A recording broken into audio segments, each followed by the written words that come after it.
What's up guys, my name is Chase Curtis and behind me is my 1997 crew cab short bed Ford F250.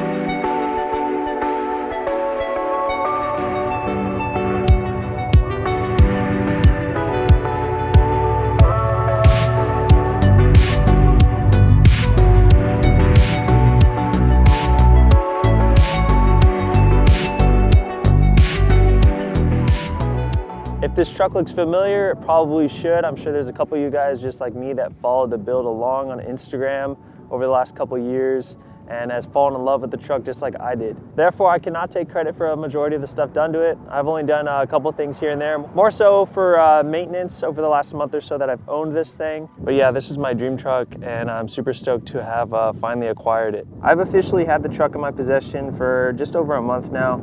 And over the month of ownership, I've gotten numerous DMs and even a couple guys in person that know where this truck came from. That is Taylor Sowards. I'm probably butchering that last name, but AKA Montley Crew Cab on Instagram. A lot of guys followed that page as well as me and watched him do everything that he did to this truck while he had it in his possession. I'm making this video just because I want to go into detail about everything that's been done to this truck.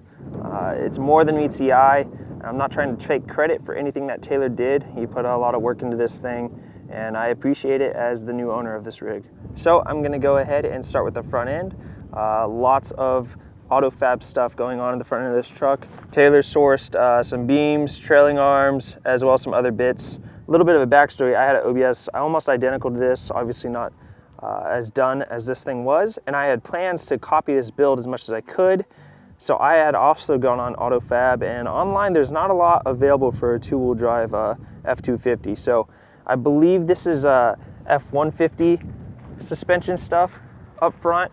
That or Taylor maybe pulled some strings and got some custom stuff built for this thing.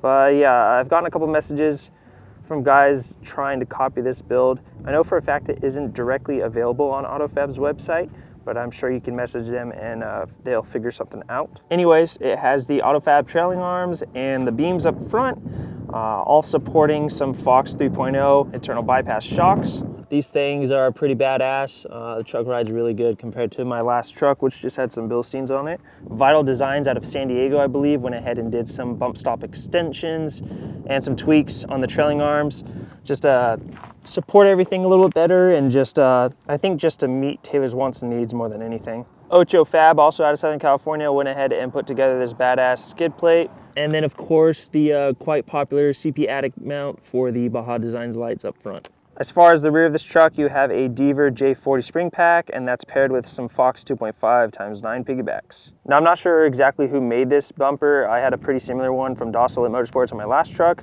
I don't believe this is one of theirs as it has the integrated Baja Lights S2s on the rear. Cutwheel Fab went ahead and did a pretty badass hitch for this thing. Pairs nicely with the custom bumper.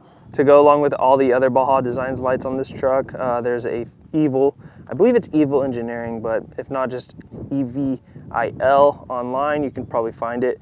Third brake light. That houses a couple more Baja Designs lights. The truck is currently sitting on some beautifully machined Innovate G400s, I believe. They are 17-inch and it has 35-inch Toyos on it right now. To be completely honest, I wasn't a huge fan of the Innovates when I first got this truck, but they've grown on me quite a bit. I think it's also pretty badass to have some new tech with Innovate on this truck, as they've really stepped up the game in the wheel industry, and yeah, they're just works of art. So I think I'll be holding on to these, even though initially I wasn't really planning on it. There's a few things on this truck from Don't Tell My Wife Racing, one of which being the power steering, which is amazing and pretty much a must-have for any OBS truck on the market. The other being the 38-gallon rear tank, which is also a must-have, especially if you're a gasser guy like me. The front tank is still stock, which I believe is about 12, 13 gallons, correct me if I'm wrong. And then the rear is that 38-gallon tank. So all in all, it's a lot of weight, but it's a lot of fuel. And gets me to and from the river, no problems, so that's pretty awesome. Now this old girl is a gasser. That's right, 7.5, 460 under the hood. If I'm being completely honest, I've never been a big diesel guy. Sure, the power strokes sound amazing, but so does a big V8, and I'm never really towing anything. The largest load I ever have is a couple stand-ups on the back of this thing, so I don't necessarily need a power stroke. Even if I need to tow something heavy, the 460's got plenty of torque and does the job just fine. Not to mention living in Southern California where fuel is not cheap right now, I'd rather bite the bullet and throw some 89 in rather than using the grain pump and spending a little bit more per gallon. Yeah, as I mentioned at the beginning of this video, this is my dream truck. I love OBSs, and yes, the power stroke's a badass, but my dream OBS has always been a crew cab, short bed with a 7.5 460 under the hood, and that's exactly what we have here. Something I probably recommend to any OBS driver is these Baja Retrofits headlights. This also has the taillights on the rear, but man, these make such a big difference.